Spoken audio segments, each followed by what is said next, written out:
Olá, professor Louro, boa noite. Aqui é Laís Carvalho da Cruz, estudante de Ciência da Computação, cursando a disciplina Controle de Sistemas, e vou apresentar para você o meu trabalho, que é sobre o artigo A incerteza ao detectar a falha de barra quebrada em baixo, médio e nomina escorregamento, essa apresentação é crédito da disciplina Controle de Sistemas. Então, eu gostaria de começar falando da autoria do artigo, que é Ana Araújo, Júlia Oliveira, João Carvalho e Paulo Lamin, que foram, né, os criadores desse artigo. Então, resumidamente falando, do que o artigo trata? Ele trata basicamente de um problema que ele está associado à detecção de falhas que existem na barra quebrada, né? Que é em rotores que são dos motores de indução. E nesse artigo eles consideram todas as incertezas possíveis que surgem nas diferentes condições de escorregamento. E com isso eles propõem o quê? Que novas metodologias que sejam utilizadas para melhorar essa detecção de falha e para que os sistemas de monitoramento se tornem mais confiáveis.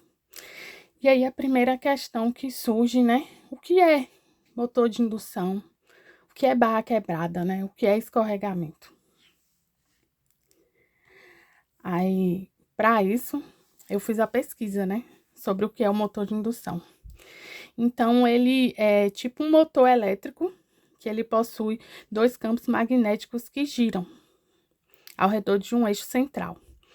Então, esse dispositivo, a gente pode ver nessa imagem, ele é composto por duas partes. E essas partes funcionam simultaneamente, que é um rotor, que é o elemento móvel do motor, que é essa parte de metal redonda, que tem essa haste no meio, que pode ser retirada, e um estator, que é o elemento fixo, que é esse elemento que está ao redor desse rotor. É basicamente isso. Então, esse motor de indução, ele funciona de uma forma que é simples. Esse estator, ele conduz e transforma a energia elétrica em mecânica. E com isso, ele girando em torno do seu eixo, ele gera esse movimento de rotação, né, que culmina nessa energia, que é produzida pelas forças dos campos magnéticos. Então, isso aí é o funcionamento simples dele, o funcionamento é o que eu pude absorver por resumo. Então, essa presença de falhas nas barras do rotor, elas podem causar problemas graves, de acordo com o artigo, né? Como a redução na eficiência do motor, o aumento do consumo de energia e, em casos extremos, em falhas que são catastróficas, né? Que levam à travada do motor, o motor para de funcionar. E é disso que é a problemática principal que os autores tentam fazer com que isso não ocorra. E aí, o que é o escorregamento em motores de indução? O escorregamento, ele é o quê? A diferença entre a velocidade síncrona do campo magnético que gira e a velocidade real do rotor. E ela vai variar de acordo com a carga que é aplicada ao motor.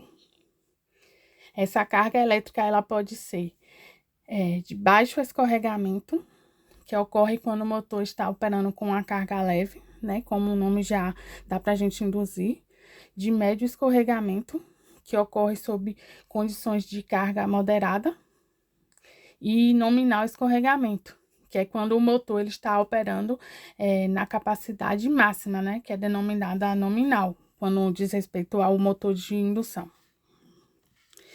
Então, ó, de acordo com o artigo, eles também falam que a detecção dessas barras quebradas, ela é essencial para evitar os danos adicionais ao motor e, com isso, garantir uma continuidade das operações desse motor de indução.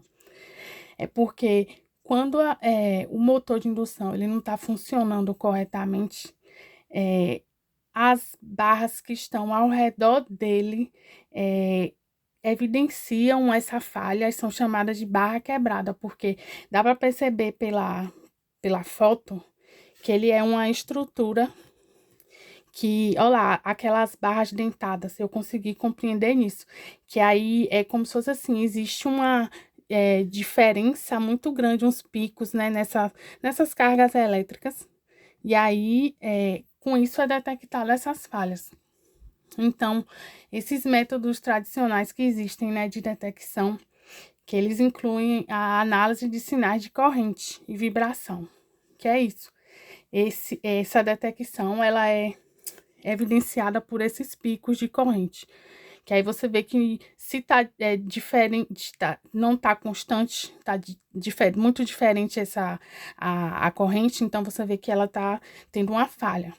Então, nisso, eles utilizam técnicas de processamento de sinais, que são, eles falam no artigo que o exemplo, que análise de Fourier e Wavelet, entre outras, que é basicamente como se Fourier ele faz um estudo sobre os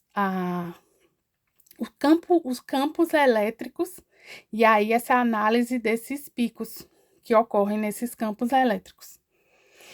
E uma das técnicas mais usadas é a transformada de Hilbert, que é chamada de HT, que o artigo menciona também.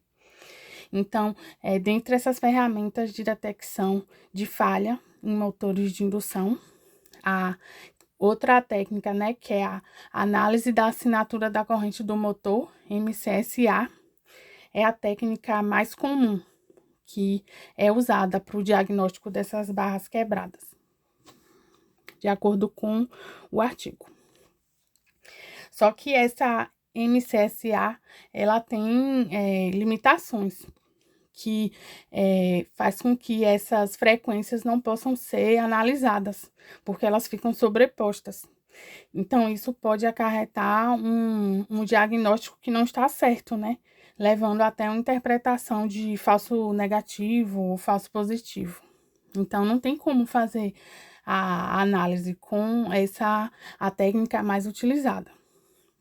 Então, eles falam também sobre outra técnica que pode ser usada como ferramenta, né, para a detecção dessa falha quebrada nos motores de indução, que ela tem uma vantagem, que é de uma programação computacional de baixa complexidade, que é Empirical Demodulation, ED, que é como a HT, né, e a ED, que eu falei anteriormente. Ela permite a identificação de barras quebradas através da obtenção do envelope do sinal, que representa uma sequência de tempo desejada que contém os dados de falha.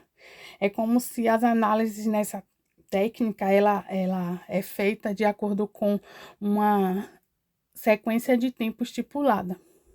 De tanto em tanto tempo vai ser analisado esses sinais, né? Quais são os picos e as partes altas e as partes baixas, para que consiga fazer essa análise. E aí, com isso, o artigo, ele traz esses desafios que existem na detecção de falhas, né? De barra quebrada nesses motores de indução.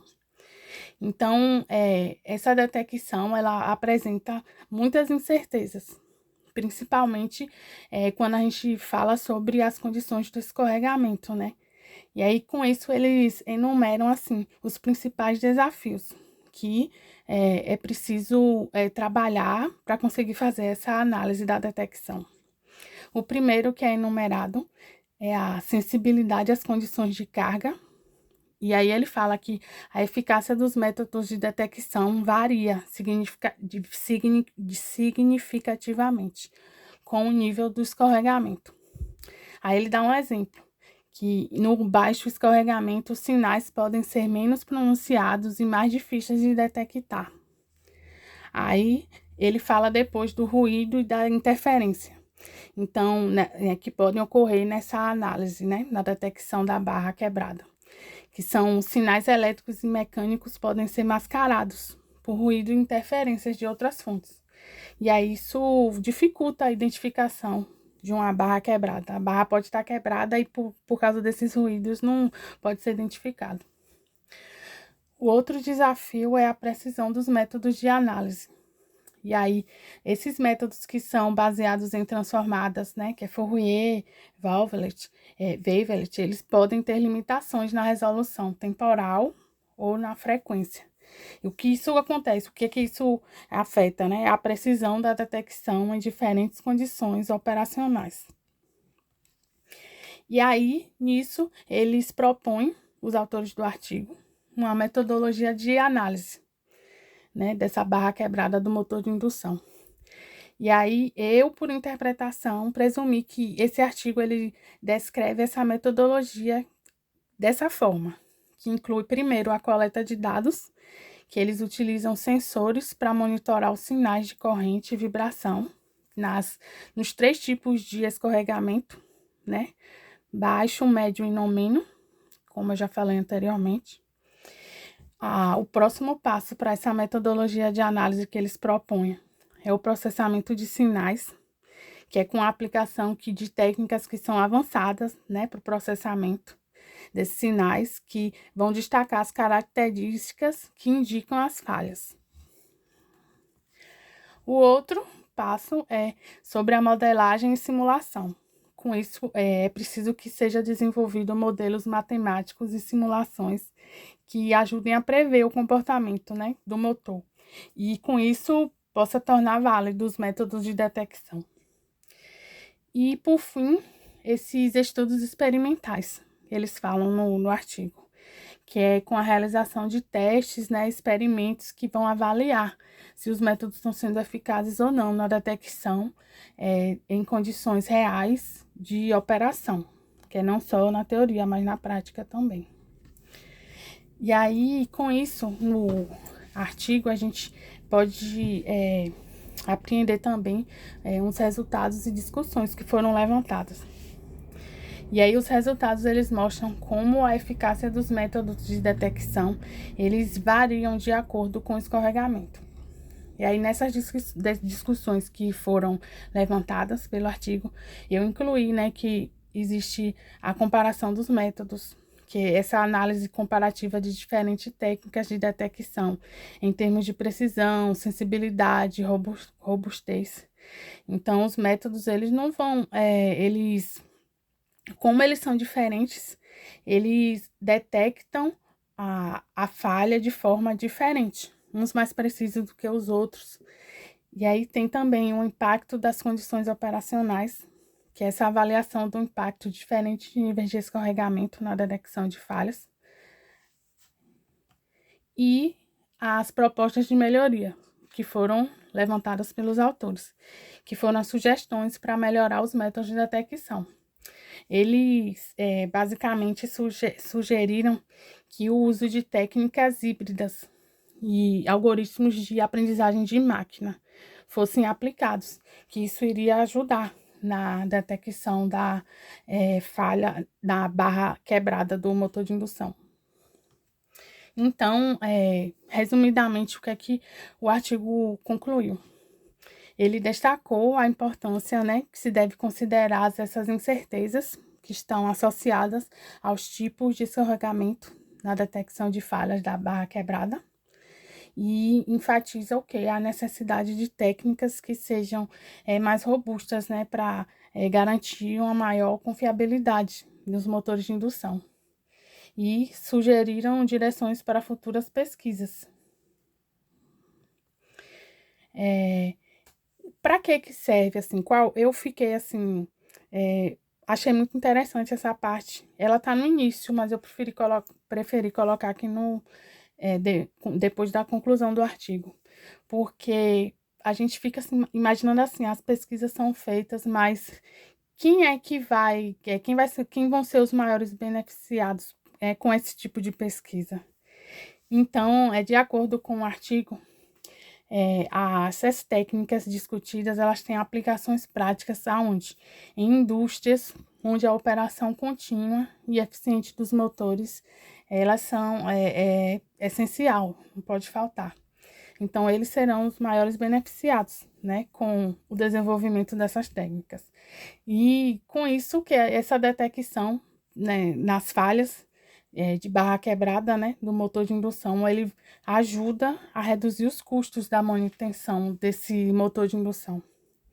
E com isso, ele vai acabar o quê? Prevenindo essas paradas inesperadas e vai aumentar a eficiência da operação do motor, que vai ajudar bastante, né, nessas indústrias. E aí, a segunda parte do trabalho, que é como reproduzir o experimento de detecção de falhas de barra quebrada em um motor de indução usando um Arduino.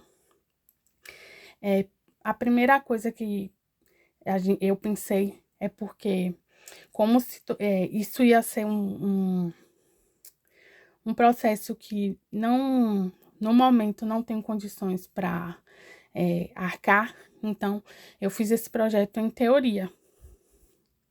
Então, primeiro, quais são os componentes necessários para que esse experimento pudesse ser reproduzido, né?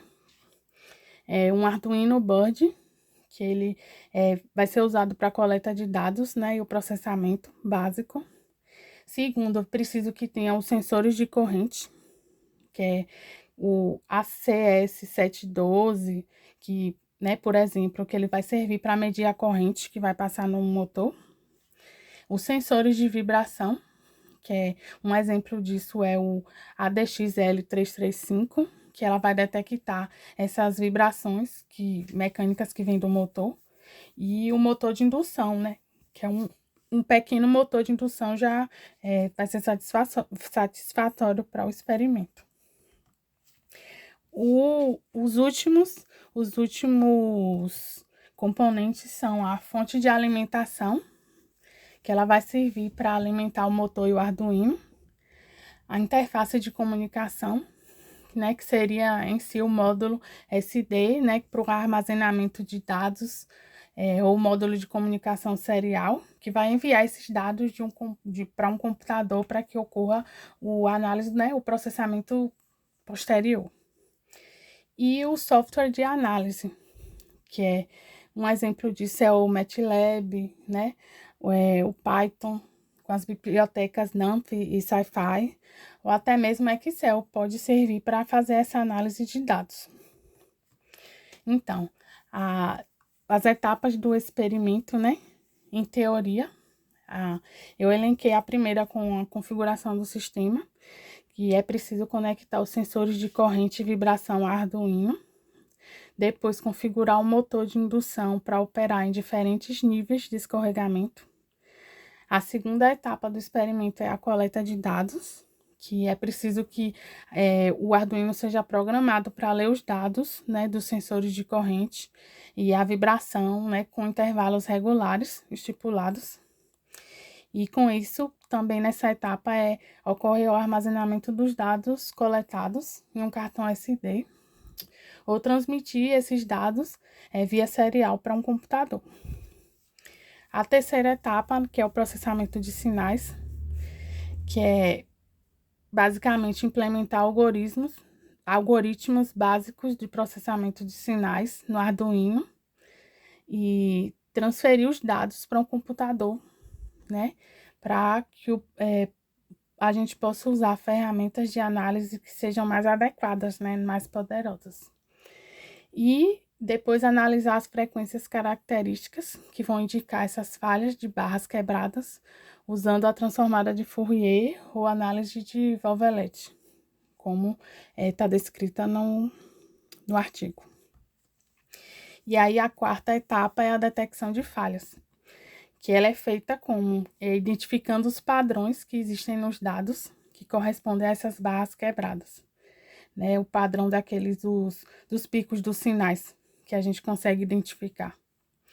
E aí, olha lá, por exemplo, nesses picos, nessas frequências específicas, né, no aspecto de corrente. Isso indica as falhas, como eu falei. e depois comparar os resultados desses diferentes níveis de escorregamento para observar como a detecção de falhas varia, que a depender, né, no baixo, no médio ou no nomina escorregamento, ela vai ter um resultado diferente, né? Então, como que essa detecção vai ocorrer nos diferentes níveis. E esse aqui é um exemplo do código que eu fiz para a leitura de corrente e vibração no Arduino.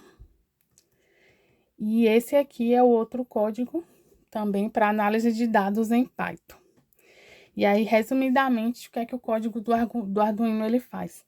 Ele coleta os dados de sensores de corrente e vibração e converte os dados em valores úteis e armazena esses dados em um cartão SD. E o que é que o código do Python ele basicamente faz? Ele carrega os dados armazenados, realiza essa análise de frequência nos dados da corrente e plota os resultados em um gráfico, que é para posterior, para melhor análise dos resultados, né? E aí, com isso, a gente tem que o código, esse primeiro código, né, da leitura da corrente de vibração, a primeira coisa que faz é a configuração e inclusão de bibliotecas. Configura o Arduino, ele é configurado para ler os dados de sensores de corrente e vibração. O cartão SD é preparado para armazenar os dados. É inicializada a comunicação serial para o monitoramento dos sinais. O cartão SD também é inicializado.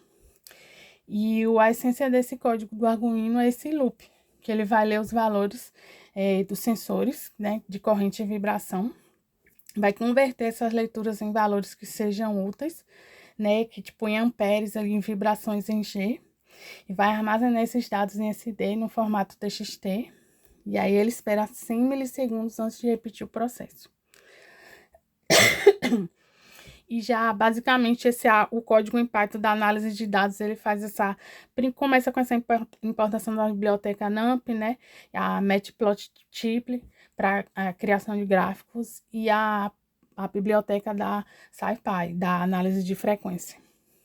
E aí, depois, ele carrega os dados armazenados em um arquivo que é datalog.txt nos arrays NumPy. Aí, para fazer essa análise, ele realiza a transformada de Fourier nos dados de corrente para transformar os dados que estão no tempo para o domínio da frequência. Porque esses picos de frequência, aí, eles são captados nos tempos. E aí, como existe essa sequência, depois eles vão ser transformados para a frequência. É como se fosse assim, qual é a frequência daquele pico, qual é a frequência do próximo pico. E é isso aí que é armazenado. E com isso é calculado as frequências e as amplitudes. E depois, o último passo é a plotagem dos resultados, que é onde o espectro da frequência dos dados vão estar expressos em um gráfico, que mostra as amplitudes em função das frequências. E aí as minhas considerações finais, né? Que a gente sabe que um Arduino ele pode ser usado para essa coleta e esse processamento, né, desses dados. Mas ele tem umas limitações para tanto no poder e no poder de processamento e no armazenamento. Então, para que ocorra essa análise mais detalhada e precisa, é preciso que esses dados sejam transferidos para um computador que utilize um software que seja especializado, ainda mais assim, para esse volume e para esse tipo de dado, né, que é os sinais, que é para o processamento desses sinais.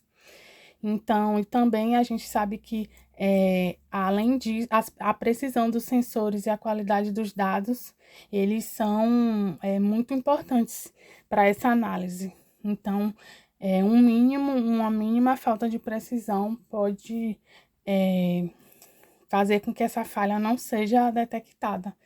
Então, pode ser ineficaz. Então, por isso que é muito importante. Essas são as referências.